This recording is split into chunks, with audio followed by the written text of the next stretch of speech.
ఓం శ్రీ గణేశాయ నమః. శ్రీ జ్ఞానసరస్వత్యై నమః. శ్రీ గురుభ్యో నమః. శ్రీ మహాగాయత్రీమాత్రే నమః. శ్రీ మహాగాయత్రీమాత యూట్యూబ్ ఛానల్కు అందరికీ సాదర స్వాగతం. ఆహ్వానించువారు కాశీవజ్జల సుబ్రహ్మణ్య శర్మ, నిడదవోలు. కార్తీక పురాణము 20వ అధ్యాయము. దుర్వ్యసనపరుడైన అయోధ్యారాజు పురంజయుడు. జనకుని అభ్యర్థనకు వశిష్ఠుడు ఎంతో సంతోషించి, జనకేంద్ర, నీకు రావలసిన సందేహమే వచ్చింది. నీకు వచ్చిన ఈ సందేహానికి సమాధానం చెబితే లోకానికి ఎంతో ప్రయోజనం చేకూరుతుంది. కాబట్టి తప్పక నీ అనుమానాన్ని నివృత్తి చేస్తాను అంటూ మందహాసంతో వశిష్ఠుడిలా ఆరంభించాడు.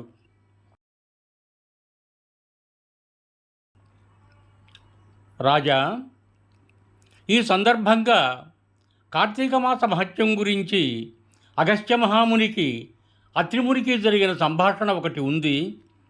దాన్నే నీకు ఇప్పుడు వినిపిస్తాను. అది వింటే నీ సందేహం పూర్తిగా తీరిపోతుంది. విను. పూర్వం ఒకసారి అగస్త్య మహర్షి అత్రి మహాముని వద్దకు వచ్చాడు. వస్తూనే, మునిమౌళి, నీవు విశ్వాంశ సంభూతుడివి, మహామహిమాన్వితుడివి, త్రిమూర్తులను సైతం చంటి బిడ్డలుగా మార్చిన పతివ్రతా శిరోమణి నీ భార్య అనసూయ. కాబట్టి సాక్షాత్తు త్రిమూర్తులకే మీరు తల్లిదండ్రులు కాగలిగారు. అలాంటి మిమ్మల్ని దర్శించిన మాత్రానే మా జన్మ ధన్యమవుతుంది. కాబట్టి నీకు మాసాల్లోకెల్లా విశిష్టమైన కార్తీక మాస మహత్యం గురించి సంపూర్ణంగా తెలుస్తుంది. దయతో కార్తీక వైభవాన్ని గురించి నాకు తెలియజేయవలసిందిగా కోరుతున్నానని అభ్యర్థించాడు అగస్త్యుడు.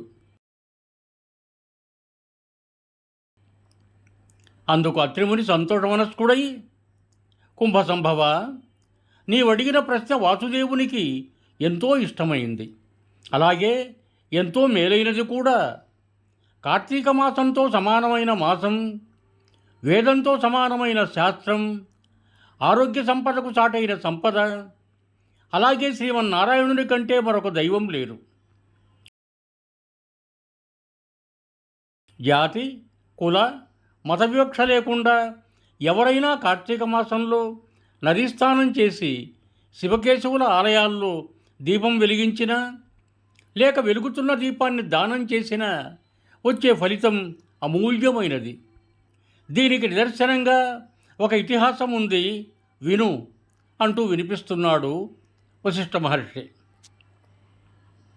పురంజయోపాఖ్యానం. త్రేతాయుగంలో సూర్యవంశానికి చెందిన పురంజయుడనే రాజు అయోధ్యానగరాన్ని రాజధానిగా చేసుకొని పాలన సాగిస్తున్నాడు. అతడు సమస్త శాస్త్రాల్లోనూ అపారమైన ప్రతిభాపాఠవాలు సంపాదించాడు. న్యాయ ధర్మబద్ధంగా ఆయన పాలన సాగేది. పురంజయుని పాలనలో ప్రజలంతా ఏ విధమైన ఆపదలు లేకుండా సుఖ సంతోషాలతో ఉండేవారు. నెలకు 3 వానలు కురుస్తూ రాజ్యమంతా సుభిక్షంగా ఉండేది. ఎంతో మంచివాడిని రాజ్య ప్రజలలోనే కాక చుట్టుపక్కల రాజ్యాల వారితో కూడా కీర్తి ప్రతిష్టలు పొందిన పురంజయుని తలపైన అకస్మాత్తుగా శనిదేవుడు కూర్చున్నట్టు విపరీతమైన దుర్బుద్ధి, ధనాశ కలిగింది. తనలాంటి పాండితీ ప్రకాండుడు, బలసంపన్నుడు ఎవ్వరూ లేరని అమితమైన గర్వం తలకెక్కింది. దాంతో ఉన్న జ్ఞానం నశించి మరింత డబ్బు కూడా పెట్టాలన్న అత్యాశ ప్రబలింది. ఇతర రాజ్యాలపై దండెత్తి వారందరినీ ఓడించి రాజ్యాలను, అక్కడ ఉన్న ధనాగారాలను తన రాజ్యంలో కలిపేసుకుని మురిసిపోయేవాడు. ఇక్కడితో ఆగితే సరిపోయేది. కనీసం దయాదాక్షణ్యాలు కూడా మర్చిపోయి దేవుని ఆలయానికి, బ్రాహ్మణోత్తములకు ఇచ్చిన భూములను కూడా బలవంతంగా సొంతం చేసుకుని అనుభవించేవాడు. అత్యంత హేయంగా దొంగలను చేరదీసి వారితో దొంగదనాలు, దారిదోపిడులు చేయిస్తూ తద్వారా వచ్చిన ధనంలో తను సగం వాటా తీసుకునేవాడు. ఈ రకంగా తన చుట్టుపక్కల రాజ్య ప్రజల హృదయాల్లో భయాన్ని రేకెత్తిస్తుండేవాడు. అప్పటి వరకు పురంజయుడంటే ఎంతో మంచివాడు, ధర్మాత్ముడు అని పొగిడిన ప్రజలే ఇప్పుడు ఆయన పేరు చెబితేనే అసఖ్యంగా ముఖాన్ని అటువైపు తిప్పుకుంటున్నారు. ఇలా కొంతకాలం గడిచింది. పురంజయుడు చేసే అరాచకాలకు, దౌష్ట్యాలకు పరాయి రాజులంతా కోపావేశాలతో ఊగిపోతున్నారు. ఇతనికి ఎలా బుద్ధి చెప్పాలా అని ఆలోచిస్తున్నారు. పురంజయుని రాజ్యం కంటే బాగా బలమైన కాంబోజ, కొంకణ, కళింగాది రాజులు కూడా పురంజయుని అకృత్యాలు, దౌర్జన్యాలు, దోపిడీల గురించి విన్నారు. దాంతో ఆ 3 రాజ్యాల రాజులు ఒకచోట కలిసి తమలో తాము ఏం చేద్దామని ఆలోచించుకొని ఒక నిర్ణయానికి వచ్చారు. పురంజయునికి బుద్ధి చెప్పే విషయం ఆ 3 రాజ్యాల వారు కాంబోజరాజును నాయకునిగా ఎన్నుకొని అయోధ్య రాజ్యంపై ఉన్నట్టుండి దండెత్తాలని నిర్ణయించుకున్నారు. ఇందుకు అనుగుణంగా తమ తమ అపారమైన రథ, గజ, తురగ, పదాతి సైన్యంతో రహస్య మార్గం ద్వారా అయోధ్య నగరాన్ని ముట్టడించారు. అనుకున్నట్టుగానే ఒక్కసారి నగరం 4 వైపులా శిబిరాలు నిర్మించి నగరాన్ని దిగ్బంధం చేసి యుద్ధభేరి వినిపించారు. ఇలా ఉన్నట్టుండి తన రాజ్యం పర్రాజుల ముట్టడిలో చిక్కుకుందని తెలుసుకున్న పురంజయుడు చేసేదేమీ లేక ఇలా ఉన్నట్టుండి తమపై దండెత్తి వచ్చిన విషయాన్ని చారుల వల్ల తెలుసుకున్న పురంజయుడు ఆశ్చర్యం ప్రదర్శించి తాను కూడా సర్వసన్నద్ధుడై యుద్ధభేరి మోగించాడు. యుద్ధానికి రాజులంతా తరలి వస్తున్నారని భయపడిపోకుండా ఒక రాజుగా వీరత్వాన్ని చూపించి సిద్ధమయ్యాడు.